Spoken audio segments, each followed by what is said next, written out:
একজন মানুষ পানি পান করছিল। হঠাৎ সে বুঝতে পারল যে সে এক নিঃশ্বাসে এক সমুদ্রের দেবতা পাইসোডনের মতো পুরো একটি পুকুরই পান করে ফেলেছে। কিন্তু পানি পান করার সঙ্গে সঙ্গে তার প্রচণ্ড প্রস্রাবের বেগ পেল।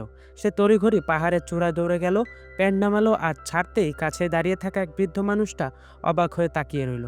শুধু ধারা খুব তীব্রই ছিল না, বরং অনেক উঁচু পর্যন্ত উঠে যাচ্ছিল। ঠিক সেই সময় পাহাড়ের নিচে গ্রামে আগুন লেগেছিল, আর সেই ধারার জলেই মুহূর্তে আগুন নিভে গেল। লোকজন আনন্দে নাচতে লাগলো, কিন্তু পরের মুহূর্তে প্রস্রাবের ধারা হঠাৎ অন্যদিকে ঘুরে গেল এবং পাহাড়ের চূড়ায় রাখা একটা বড় পাথর ফেলে দিল। পাথরটা সোজা গ্রামবাসীদের দিকে পড়ছিল, কিন্তু ঠিক তখনই আবার ধারা ফিরে এসে পাথরটাকে একপাশে উড়িয়ে দিল। গ্রামবাসীরা অল্পের জন্য বেঁচে গেল। সবাই উপরের দিকে তাকিয়ে বিস্ময়ে সেই লোকটার দিকে চেয়ে রইল। ঠিক তখনই এক বিধবা নারী মনোযোগ দিয়ে তাকিয়ে তাকে চিনে ফেলল। এই শক্তিশালী মানুষটা আর কেউ নয়, গ্রামের পুরনো কুয়ারা স্যাম। সে গ্রামে ফিরে গিয়ে সব নারীদের বলল যে স্যাম আসলে পুরুষের পুরুষ। এরপর আর কি, সব নারী, বিধবা হোক বা কুমারী, সবাই সেদিন রাতেই স্যামের দেয়াল টপকে তার ঘরে পৌঁছে গেল। তারা ভাবতেও পারেনি যে যা দেখবে তাতে তারা অতবাক হয়ে যাবে।